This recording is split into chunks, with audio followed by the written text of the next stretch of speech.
quero hoje repartir com vocês o que está no livro do profeta Isaías 62.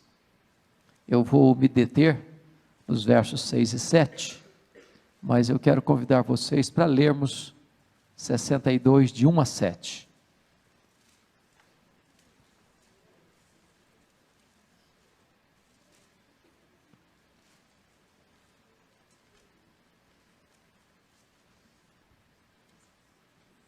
Isaías 62, de 1 a 7. Está escrito o seguinte: por amor de Sião, me não calarei, e por amor de Jerusalém, não me aquietarei, até que saia a sua justiça como um resplendor e a sua salvação como uma tocha acesa.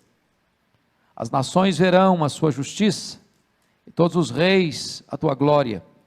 Serás chamada por um nome novo que a boca do Senhor designará.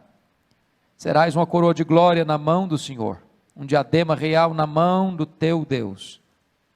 Nunca mais te chamarão desamparada, nem a tua terra se denominará jamais desolada, mas chamar-te-ão minha delícia, e a tua terra desposada, porque o Senhor se delicia em ti, e a tua terra se desposará.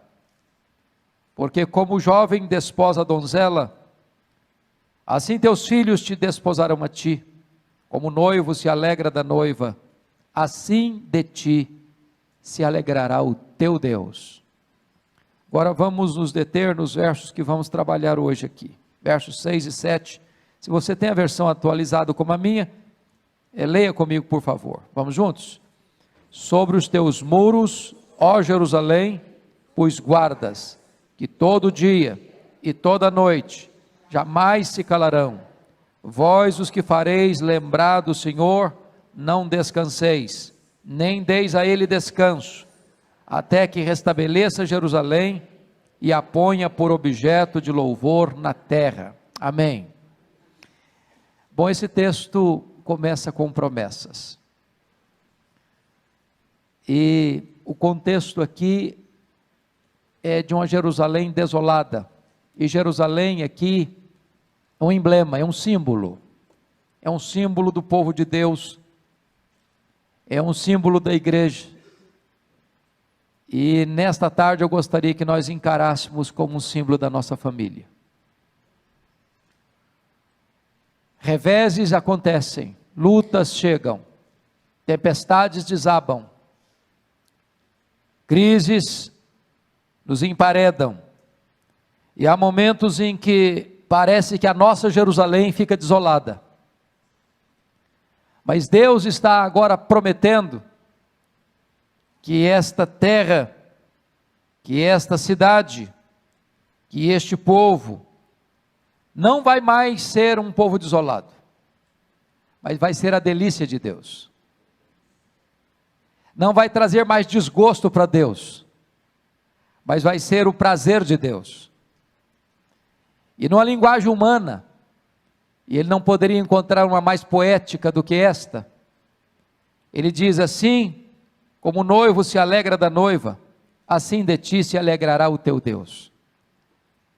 É com este amor, é com esta alegria, é com esta paixão, é com este zelo que Deus olha para você e para mim e diz: você é precioso para mim, a sua família é preciosa para mim, a sua igreja é preciosa para mim, e eu vou olhar para a sua Jerusalém agora como meu prazer, como a minha delícia, como a menina dos meus olhos. É promessa de Deus para a nossa vida.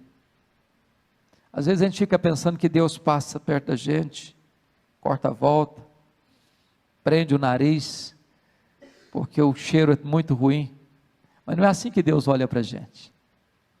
Ele olha para você como uma pessoa olha para sua amada, um jovem olha para sua amada, para desposá-la, com toda emoção, com todo afeto, com toda doçura, com toda ternura, e Ele está dizendo para você que Ele se delicia em você, você é o prazer dEle, você é a delícia dEle,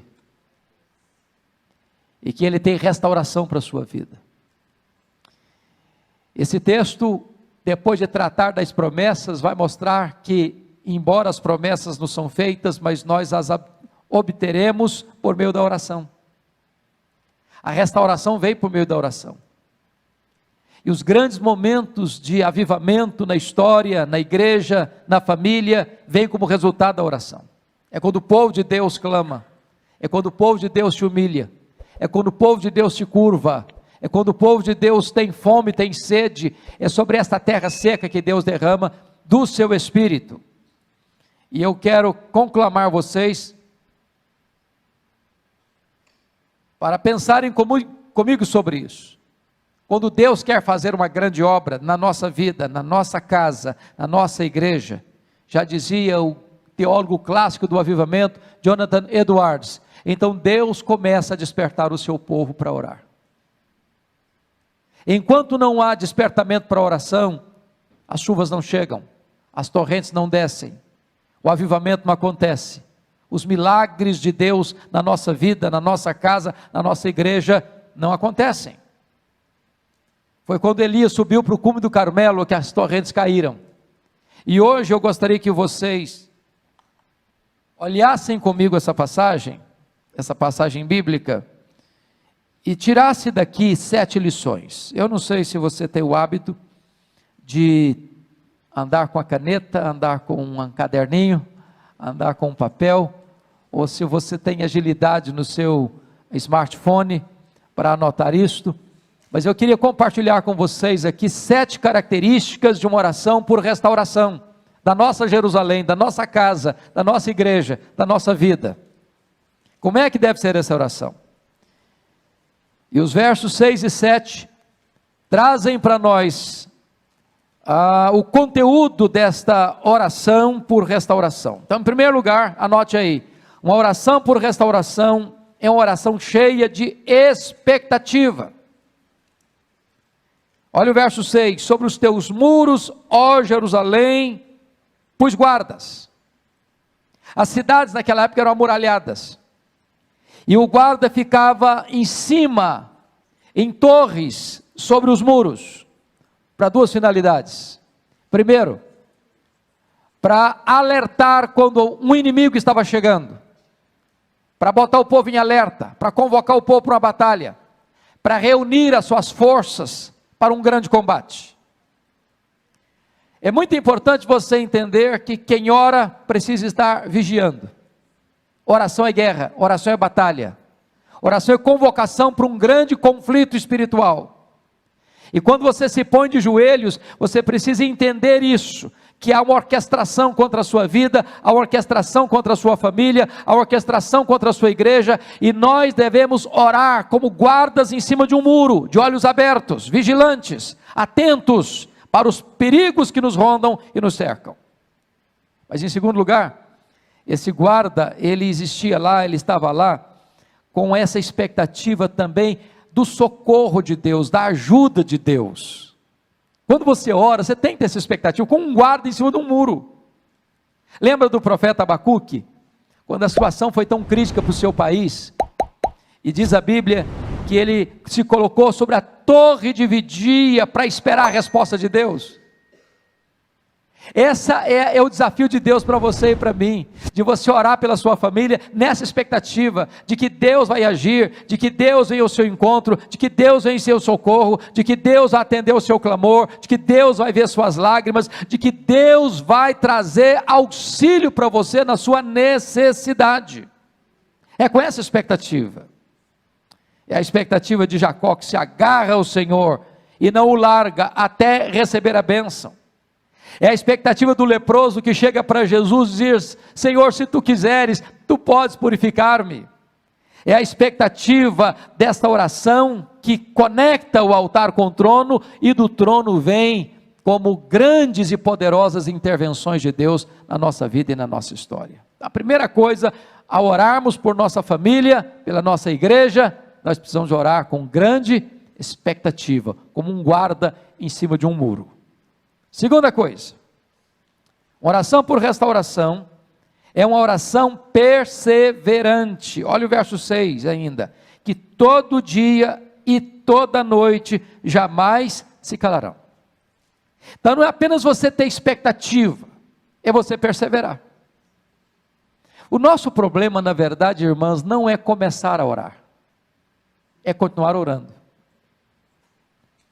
Uma linguagem bem popular, dizem que nós temos muita iniciativa e pouca acabativa. Pouca acabativa.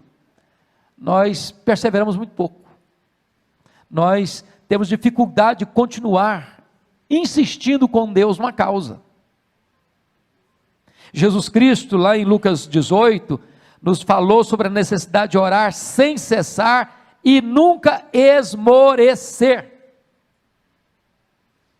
O apóstolo Paulo, lá em 1 Tessalonicenses 5,17, diz: orai sem cessar. Isaías está mostrando aqui para nós, que nós somos como esses guardas, que todo dia, toda noite, jamais se calam. Já pensou você, um guarda, na torre de sentinela, chegando o perigo, e ele calado? Botando em risco toda a população que estava dentro dos muros, porque não deu sinal. Oração, minhas irmãs e meus irmãos, tem que ter essa vigilância perseverante. Não dá para cochilar, não dá para retroceder, não dá para parar no meio do caminho, não dá. Por que o Pentecostes chegou? É porque Jesus Cristo disse para os seus discípulos assim: permanecei na cidade até que. E eles entraram para o cenáculo, e diz a Bíblia que todos, unânimes, oraram perseverantemente. E a Bíblia não diz que Jesus diz: olha, esperem 10 dias. Aconteceram 10 dias, mas Jesus não disse fica até 10 dias, podia ser um mês, podia ser um ano, até que. É com essa perseverança que nós devemos orar. Quantas vezes desistimos de orar por uma causa, por um filho, por uma filha, pelo casamento, pelo namoro, pelo emprego, pela igreja, pela vida espiritual, pela nossa necessidade, e às vezes desistimos no limiar da bênção, no limiar da vitória. É preciso perseverança. Querem um exemplo? Eu não sei quantas de vocês já leram o livro Reavivamento na África do Sul, mas os estudiosos dizem que aquele avivamento coreano do século passado começou com a reunião de oração meio-dia. De repente, quem liderava essa reunião, depois de um mês de oração, ele chegou para os irmãos que estavam reunidos e olha, vamos parar. Nós já oramos um mês, não aconteceu nada, então nós temos uma agenda muito intensa, temos visitas para fazer, temos pessoas para assistir, temos sermões para pregar, temos trabalho para realizar, então vamos voltar à nossa atividade normal. Aí brota de dentro do grupo que estava orando já um mês, sem ver nenhum sinal do favor de Deus: não, vamos perseverar, e foi nessa perseverança que de repente os céus se fenderam, e o Espírito Santo desceu com grande graça e poder sobre aquela igreja, e até hoje você vê os sinais deste avivamento, porque lá nenhuma igreja é organizada sem ter uma reunião diária de oração. Então é preciso perseverar. Você não sabe o tempo de Deus, você não sabe a hora que Deus vai endereçar para você aquela vitória que você está pedindo, aquele anseio da sua alma que você tanto anela no coração. Então persevere, todo dia e toda noite, jamais se calarão. Não desista, não retroceda, não esmoreça, não desanime, persevere. Terceira verdade que nós podemos, terceira lição: a oração por restauração, em terceiro lugar, é uma oração ousada, fundamentada nas promessas de Deus. Olha o verso 6 ainda: vós os que fareis lembrar do Senhor. O que significa isso? Oração é lembrar a Deus o que Deus falou e prometeu em sua palavra. E eu pergunto a vocês: Deus precisa ser lembrado? É claro que não. Deus tem memória curta? É claro que não. Deus se esquece de alguma coisa? É claro que não. Mas quando Deus nos orienta a lembrá-lo do que ele falou, não é Deus que está precisando de ser lembrado, somos nós que precisamos nos lembrar do que ele nos prometeu.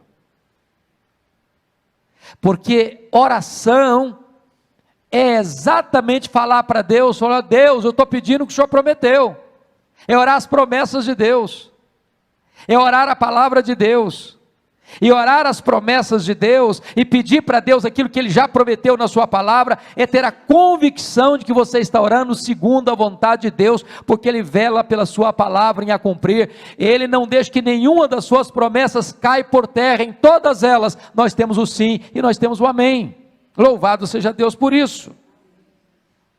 Se vocês fizerem um exercício, de examinar as orações registradas na Bíblia, vocês notarão que a vasta maioria delas foram orações feitas, fundamentadas nas promessas de Deus.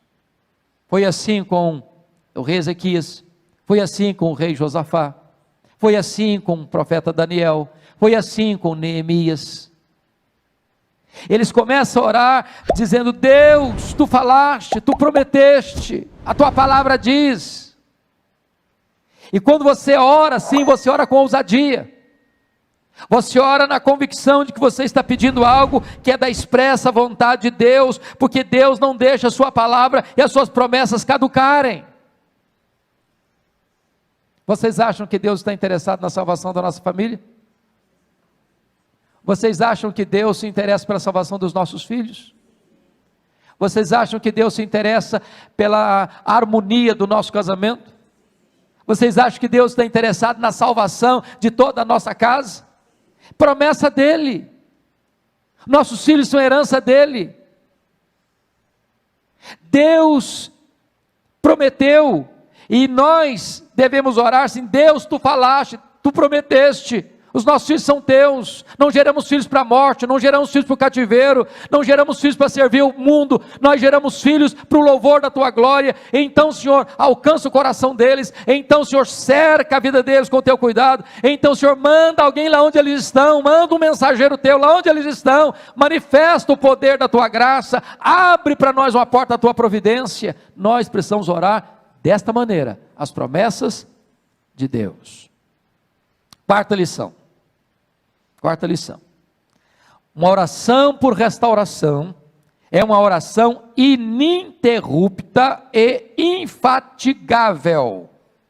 Olha o verso 6 ainda: não descanseis. Bom, eu acho que ninguém aqui tem dúvidas de que nada cansa mais a gente fisicamente do que oração. Quer ver uma pessoa cansada? Manda ela orar. Você pedir para o camarada: vai lá no centro da cidade, compra isso assim para mim, o cara vai, volta, carinha alegre, pede para ele ajoelhar 10 minutos e orar, com 3 minutos ele esgotou o assunto.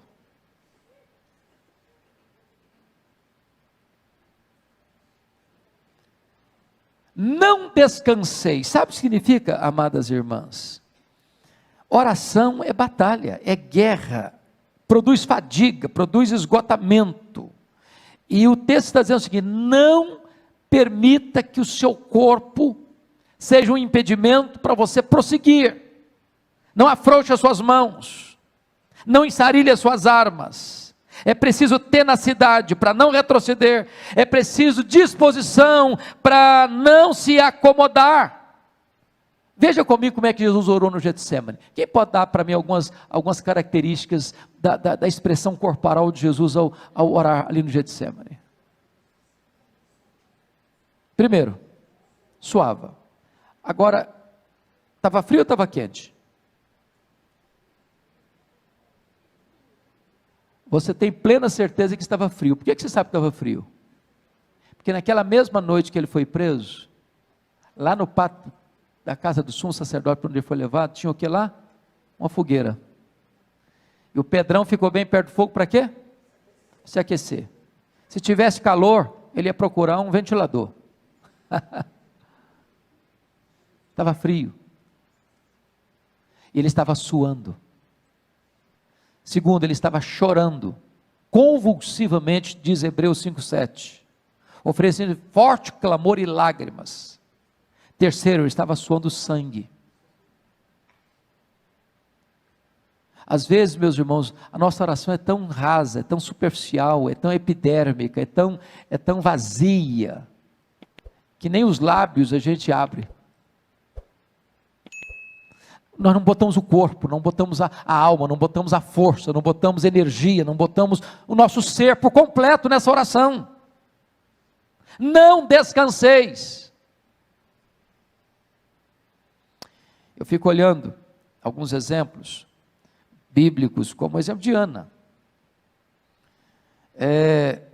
A postura da Ana de derramar a alma era tão forte que ele pensou que ela estava bêbada. E eu fico imaginando o seguinte: até que ponto nós estamos tendo esse ato físico, corporal, de gesto, de atitude na oração, que nós poderíamos dizer: eu estou derramando a minha alma. Não descansar significa que você vai perseverar nessa busca, não importa quanto tempo vai levar. Ambrósio, um dos pais da igreja, disse acerca de Mônica, mãe de Agostinho de Hipona, depois que ela orou por ele 30 anos. Ô, gente, não é brincadeira não orar por alguém 30 anos. Não é verdade? Não dá vontade de desanimar não? Falou: Deus, eu já fiz o que o senhor tinha que falar, já falei, senhor, agora é com o senhor, agora não vou falar mais não. Esgotou meu repertório. 30 anos. E Ambrósio disse: um filho de tantas lágrimas jamais poderia se perder. Não descanseis. O missionário David Brainerd, que foi chamado por Deus ainda jovem para trabalhar com os índios, peles vermelhas, antropófagos, canibais, no meio da selva, nas noites geladas, muitas vezes ele suava a camisa. E quando os índios vinham espreitar para matá-lo e comê-lo, porque eram canibais, viam-no estirado sobre a neve, chorando e clamando a Deus pela salvação deles. E ele perseverou infatigavelmente nesta oração, até que o Espírito Santo foi derramado para a salvação daqueles índios, e um grande avivamento ali aconteceu. Não descanseis. Jesus contou uma parábola interessante, de um amigo, de um homem que chegou, um amigo na casa dele, meia-noite, e era a cultura do judeu, ao hospedar alguém, ter provisão para esse alguém. É uma questão de bom senso, de fidalguia, ou de ser um bom hospedeiro. Ele não tinha pão, ele foi para cá do amigo dele pedir pão. Para mim empresta 3 pães. Falei: eu estou dormindo, cara, eu não vou levantar não. Não, mas eu não posso ir embora sem os pães. Não, mas eu não vou levantar agora. E o cara ficou insistindo, até que a pessoa levantou e atendeu o pedido dele. É claro que Jesus está contando essa parábola por contraste, porque Deus não é esse Deus que está dormindo, que está com dificuldade de levantar da sua cama, que está já acomodado e não quer atender porque está tarde da noite. Não, esse Deus está pronto, o ouvido dele está aberto, a mão dele não está encolhida, o coração dele está disposto. Mas quando Deus nos faz perseverar na oração, a ponto de ser uma oração infatigável, não é porque Deus é indiferente, é que quer tratar com a gente, é com você, é comigo que quer tratar.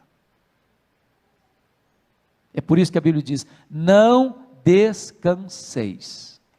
Então você não está dispensada, você não está dispensado de continuar intercedendo pela sua família, pelos seus filhos, pelo seu marido, pela sua esposa, pela sua parentela, pela sua igreja. Persevere, não deixe a peteca cair, não jogue a toalha, não estarilhe as armas, não descanseis. Quinta lição desse texto: oração por restauração. Em quinto lugar, é uma oração importuna e ousada. Olha o verso 7: nem deis a ele, a Deus, descanso. Essa oração aqui é muito audaciosa, não é não?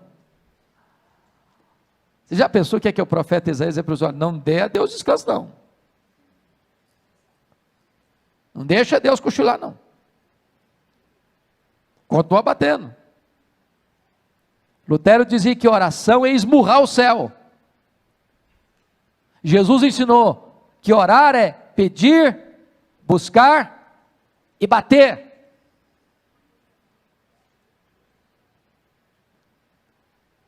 Orar é você chegar a Deus. Estou aqui, Senhor. Aí, Senhor, estou aqui de novo, Senhor. Aí, Senhor, ó. Ó Deus, ó, o Senhor está lembrado?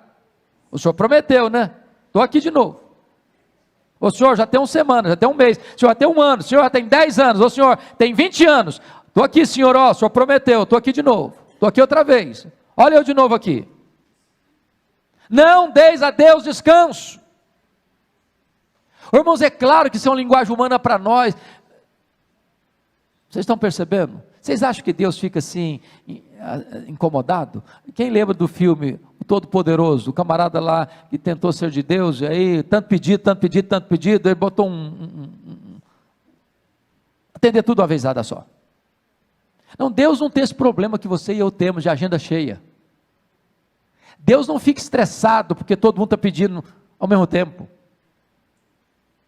Mas quando o profeta diz, não deis a Deus descanso, é que Deus quer nos ensinar o seguinte, que Deus tem prazer quando você chega para Ele e diz, Deus, eu estou aqui, Tu prometeste, é a Tua palavra, é a Tua promessa, eu preciso, eu necessito, eu careço, Senhor, olha para mim, olha para minha casa, olha para o meu casamento, olha para o meu filho, olha para minha filha, olha, meu Deus, para minha família, estou aqui, Senhor, Tu sabes que eu estou sofrendo, Tu sabes, meu Deus, a minha necessidade, a minha angústia, meu Deus, olha aqui, eu estou aqui.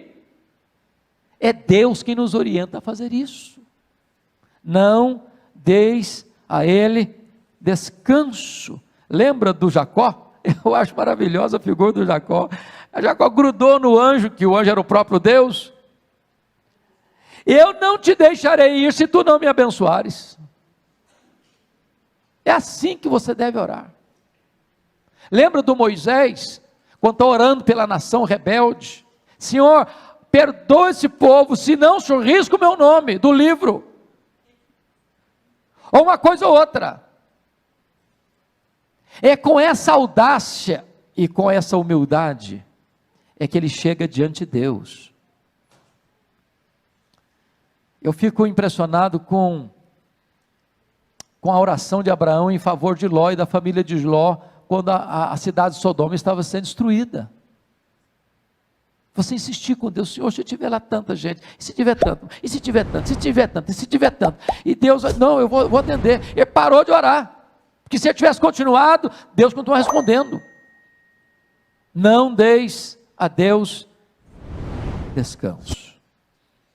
Eu acho que vocês já leram sobre o avivamento dos Estados Unidos do século XIX, e para nós esse avivamento é muito importante, porque começa com um homem que era um comerciante, Jeremias Lampier, e ele era um vendedor, e depois ele foi nomeado como missionário urbano, e esse missionário Jeremias Lampier, teve uma ideia, vou escrever um folheto, e vou distribuir perto do hotel, onde ele se reunia com os comerciantes, e distribuiu, e convidou as pessoas para virem para uma reunião de oração, meio-dia no hotel. Na primeira semana vieram 40 pessoas, em 6 meses, tinham 10 mil homens de negócio orando por avivamento nos Estados Unidos. A reunião de oração parecia que se estendia para o país inteiro. Um dia um homem fez uma viagem de 800 milhas de trem, e disse, hoje eu vi uma reunião de oração de 800 milhas, o país inteiro estava orando, 2 milhões de pessoas convertidas, e foi exatamente deste avivamento que veio para cá o nosso missionário, Ashbel Green Simonton. Então preste bem atenção nisso, minhas irmãs, a necessidade de você insistir com Deus no seu pedido, não deis a Deus descanso. Sexta lição desse texto. Uma oração por restauração da nossa vida, da nossa família, da nossa igreja, é uma oração que não desiste, nem abre mão da resposta. Olha o verso 7. Não deis a ele descanso até que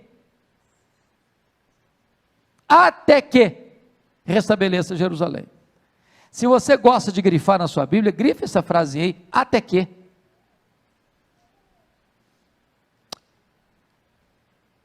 Deus disse, se você orar uma semana eu vou atender, foi isso que está escrito aí? E um mês também? E um ano? E uma década? Não. Você vai insistir com Deus, não dá descanso a Deus até quando? Até que.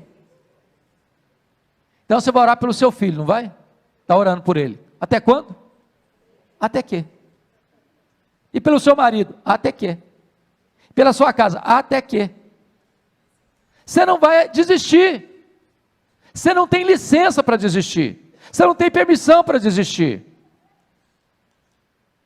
Você não abre mão da resposta.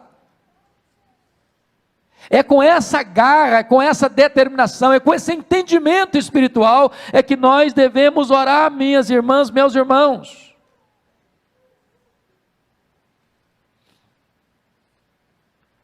O avivamento na África do Sul demorou 12 anos. 12 anos. Do dia que eles começaram a orar por avivamento, até o dia que o avivamento chegou. Mas não é assim, hoje eu oro hoje, daqui um mês eu oro de novo. Não, nem isso não. É de orar focadamente, precisamente, especificamente, objetivamente por essa causa. Quem já leu as obras ou a biografia de George Miller, os biógrafos de George Miller dizem que ele teve mais de 3.000 orações específicas respondidas. 2 não foram, enquanto ele viveu. 2 amigos pelos quais George Miller orou pela conversão, eles não se converteram. Um deles se converteu quando ficou sabendo que tinha morrido. O segundo se converteu no funeral. Eu não sei se você vai ver todas as suas orações respondidas em vida, mas saiba que nenhuma oração sua ficará sem resposta, ainda que você não veja. Finalmente, último lugar, 7º lugar, uma oração por restauração da nossa vida, da nossa família, da nossa igreja, é uma oração específica,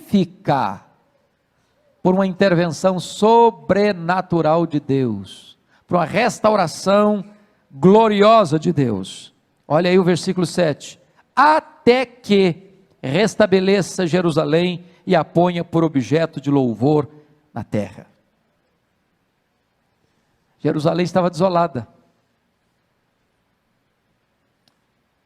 e Deus prometeu de transformar aquela cidade desolada numa coroa de glória, uma diadema real.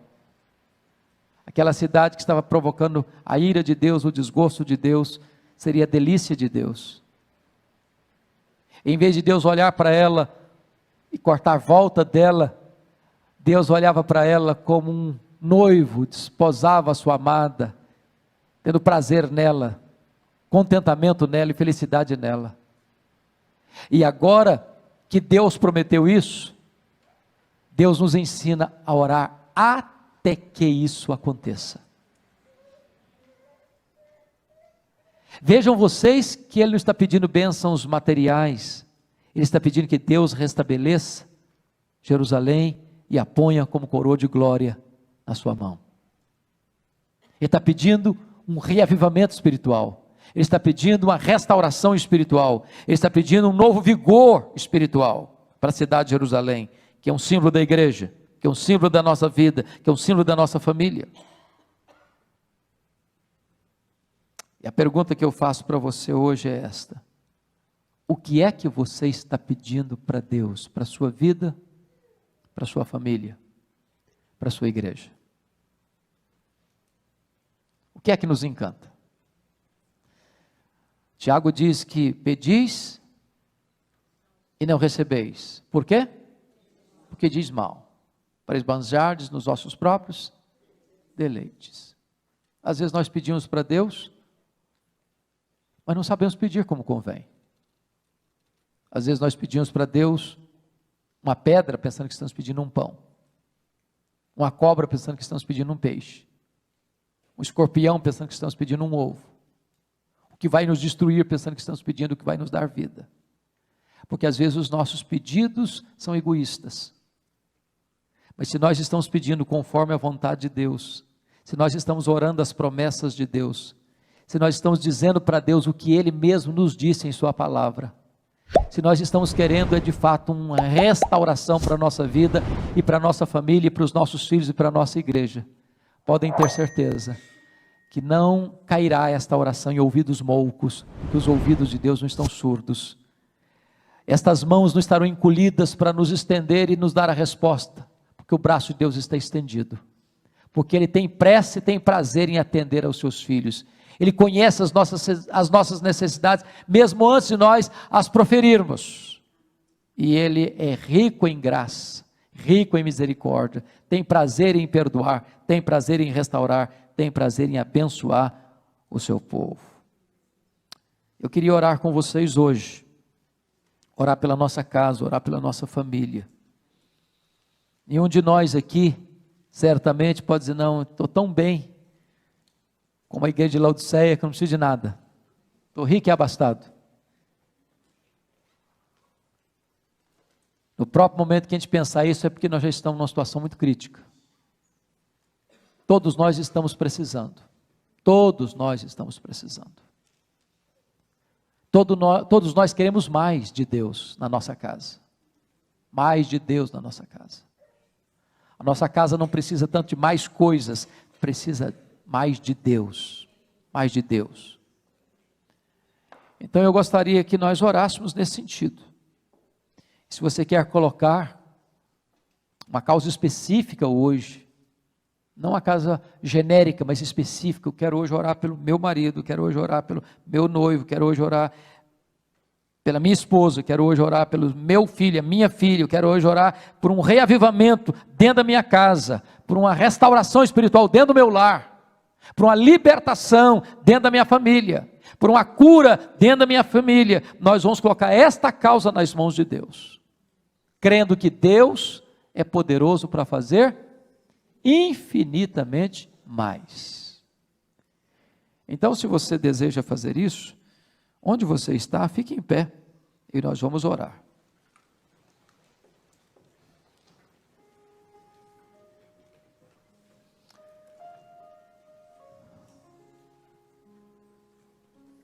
Senhor Deus,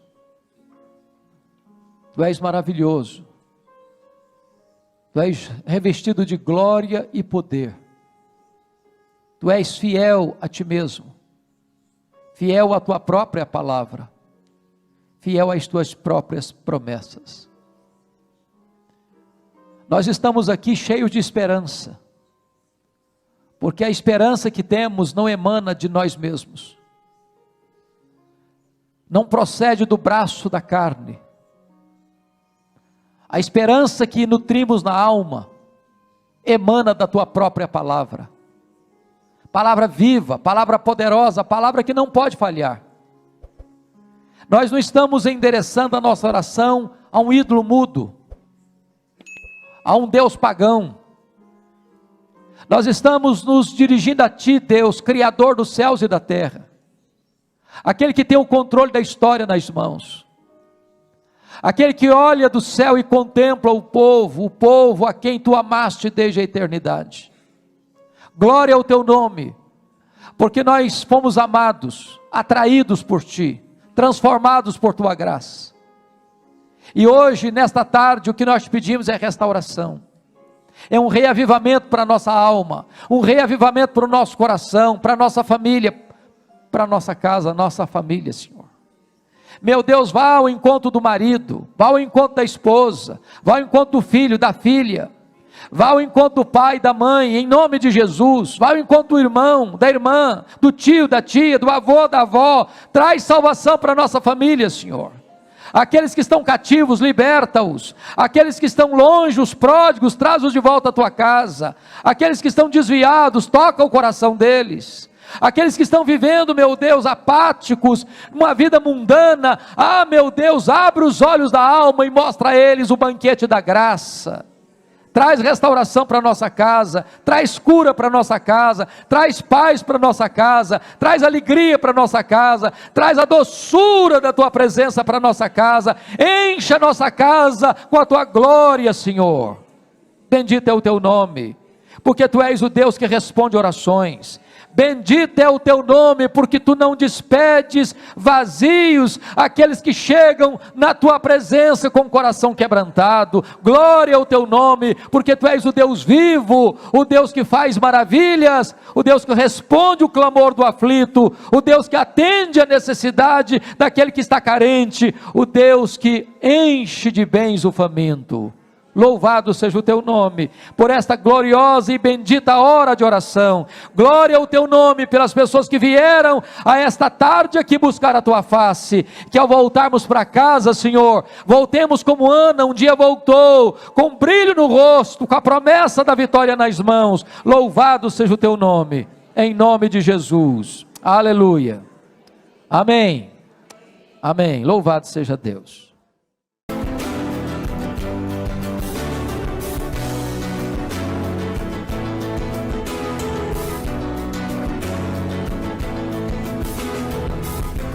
Palavra da Verdade, com Hernandes Dias Lopes.